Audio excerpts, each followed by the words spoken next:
Hello, ഞങ്ങളിന്ന് തിരുനാവായിൽ കുംഭമേള കാണാൻ പോവാണ് കേട്ടോ. ഞങ്ങളൊരു 6:30 ആകുമ്പോഴാണ് ഇവിടുന്ന് പോണത്. അവിടെ എത്തിയപ്പോൾ ഒരു 7:30 ആയിട്ടുണ്ട്. ഞങ്ങൾ തവനൂർ വഴിയാട്ടോ ഞങ്ങൾ പോയത്. കുറേ ദൂരം അങ്ങോട്ട് നടക്കാനുണ്ട്. മണലിൽ കൂടെ കുറച്ച് ദൂരം നടക്കാനുണ്ട്. എന്നാലും നല്ല രസമായിട്ടോ കാണാൻ. ഞങ്ങൾ ചെന്നപ്പോൾ നല്ല തിരക്കായിരുന്നു. ഞാനും എൻ്റെ ഫ്രണ്ടും പിന്നെ നാത്തൂനും കുട്ടികളും ഞങ്ങളെല്ലാവരും കൂടിയാട്ടോ പോയത്. ഇതാ അവിടെ ചെന്നപ്പോൾ ഭയങ്കര തിരക്കായിരുന്നു. പക്ഷെ ഞങ്ങൾ ചെന്ന് കുറച്ച് കഴിഞ്ഞപ്പോൾ തന്നെ ആൾക്കാരൊക്കെ ഇങ്ങനെ പോയി തുടങ്ങി കേട്ടോ. പക്ഷെ ഞങ്ങൾ 7:30 എത്തിയതുകൊണ്ട് അവിടുത്തെ പരിപാടികൾ ഏകദേശമൊക്കെ കഴിഞ്ഞ് തുടങ്ങിയിരുന്നു കേട്ടോ. അപ്പോൾ പോകുന്ന ആരാണെങ്കിൽ കുറച്ച് നേരത്തെ പോവുകയാണ് നല്ലത്. അപ്പോൾ നമുക്ക് തിരുനാവായ പാലം കടന്നിട്ട് പോകണം എന്നുണ്ടെങ്കിൽ ഒരു 2 മണിയൊക്കെ ആകുമ്പോൾ ചെല്ലുകയാണ് നല്ലത്. പോവുകയാണെങ്കിൽ വെള്ളം സ്നാക്സ് എങ്ങ് കുട്ടികളൊക്കെ ഉണ്ടെങ്കിൽ അങ്ങനെ കൈ പിടിക്കുകയാണ് നല്ലത് കേട്ടോ. ഞാനിവിടെ വന്നപ്പോൾ എനിക്ക് വ്യക്തമായി തോന്നിയത് ഈ വൈബ് വീഡിയോയിൽ കാണുന്നതിലും കൂടുതലാണ് കേട്ടോ. ഇവിടെ നേരിട്ട് നിൽക്കുമ്പോൾ മാത്രമാണ് അതിൻ്റെ വാല്യൂ നമുക്ക് മനസ്സിലാവുകയുള്ളൂ.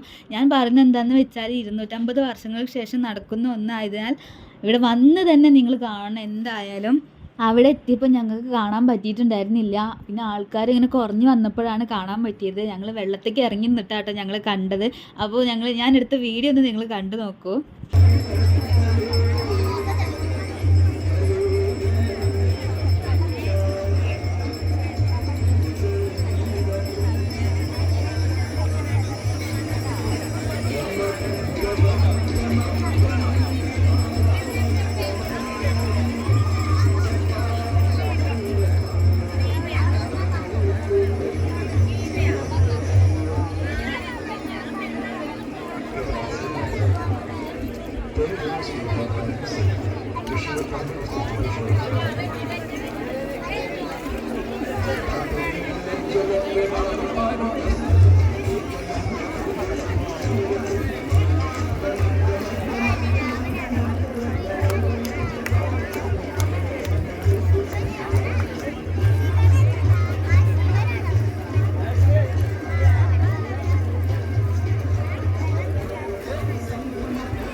പൂജയൊക്കെ കഴിഞ്ഞപ്പോൾ അങ്ങനെ ആളുകളൊക്കെ പോയി തുടങ്ങുകയാണ്.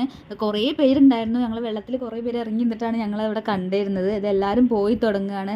അതൊക്കെ കഴിഞ്ഞപ്പോൾ ഞങ്ങളിത് പ്രസാദമൊക്കെ വാങ്ങി പിന്നെ ഞങ്ങളൊരു 8:30 9 മണിയൊക്കെ ആകുമ്പോഴേക്ക് വീട്ടിലേക്ക് പോന്നിട്ടു. അങ്ങനെ തിരക്കൊക്കെ ഒഴിഞ്ഞതിൻ്റെ ശേഷമാണ് ഞങ്ങൾ പോകുന്നത്. കാരണം ചെറിയ കുട്ടികളൊപ്പം ഉണ്ടായതുകൊണ്ട് ഞങ്ങൾ അങ്ങനെയാണ് പോകുന്നത്. ഇതാ കുട്ടീസ് ഞങ്ങൾക്ക് കഴിക്കാനുള്ളതൊക്കെ കൊടുന്നുകൊണ്ട് അവർ ഫുഡൊക്കെ കഴിക്കുകയാണ്. ഞങ്ങൾ കുറിയൊക്കെ തൊട്ടു. പിന്നെ ഞങ്ങൾ വീട്ടിലോട്ട് പോരുകയാണ്. ഞങ്ങൾ 9 മണിയാകുമ്പോഴേക്കൊക്കെ ഞങ്ങൾ അവിടെ നിന്ന് പോന്നിട്ടുണ്ട്. ഇത് ഇത്രയ്ക്കൊക്കെ ഉള്ളൂ വീഡിയോ. അപ്പോൾ ഇനി നെക്സ്റ്റ് വീഡിയോയുമായി പിന്നെ വരാം. അപ്പോൾ ആദ്യമായിട്ട് എൻ്റെ വീഡിയോ കാണുന്നുണ്ടെങ്കിൽ ലൈക്ക് ചെയ്യുക, ഷെയർ ചെയ്യുക, സബ്സ്ക്രൈബ് ചെയ്യുക.